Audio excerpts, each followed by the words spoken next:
রাধে রাধে বন্ধুরা, তোমরা সবাই কেমন আছো? আশা করি ভালো আছো। আমরাও অনেক ভালো আছি।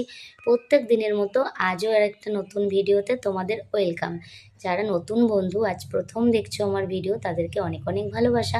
আর যে সমস্ত বন্ধুরা প্রথম থেকে এই পর্যন্ত আমাকে সাপোর্ট করছো, আমার পাশে আছো এবং আমাকে ভালোবাসো, তাদেরকেও আমার তরফ থেকে অনেক অনেক ভালোবাসা।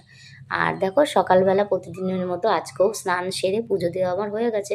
রান্নাঘরে যাব, তার আগে তোমাদেরকে একটা জিনিস দেখাই, চলো। এই দেখো, তোমাদের দাদা আজকে বাড়িতে আছে, আর আজকে সানডে, প্রত্যেক সানডেতে তোমাদের দাদা বাড়িতে থাকে। আর অন্যান্য দিন অন্যান্য কাজ করে, যেমন কোনো সময় ঘরের পিছনে যদি ফুল গাছ টুল গাছ থাকে সেগুলো পরিষ্কার করে, বা মানে কি বলবো, কাজ তো আর শেষ হয় না, কাজের বর্ণনাও দেওয়া যায় না সেইভাবে।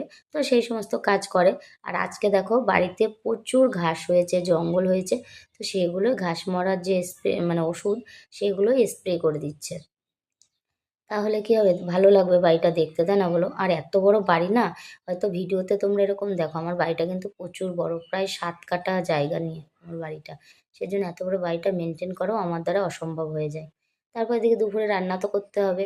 এই যে গলদা চিংড়ি নিয়ে এসেছে তোমাদের দাদা আড়ত থেকে, তো সেটাই ঢেলে নিলাম, ভালোই বড় বড় ছিল। আর এই চিংড়িগুলো 280 টাকার চিংড়ি, কত গ্রাম ছিল সেটা ঠিক আমি জানি না।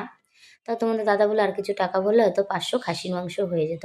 আর এদিকে দেখো, পোস্ত এনেছে 50 টাকার, কাজু বাদাম ছিল, তেজপাতা, গরম মশলাও ছিল। কাজু বাদামটা অল্প এনেছিল আর পোস্তটা একটু বেশি এনেছে। চালমগজ ছিল, তাই দিয়ে মিশিয়ে আর কি পেস্টটা করব। আর এই যে ভাত বেড়ে নিয়েছি, সবার স্নান হয়ে গেছে, আমার তো সকালেই হয়ে যায়। চিংড়ি মাছের মালাইকারি করেছি, যেটা কিনা আমার ছেলে অনেক দিন ধরেই বায়না করছিল। আর মায়ের কাছে সন্তান যদি কিছু চায়, আর মা হয়ে যদি সেটা না করতে পারি না, খুবই মন খারাপ লাগে। আজকে খুবই ভালো লাগছে যে আমার বাচ্চা খেতে চেয়েছে আর আমি রেঁধে বেড়ে তাকে খাওয়াতে পেরেছি, তার মুখের হাসিটাই অনেক।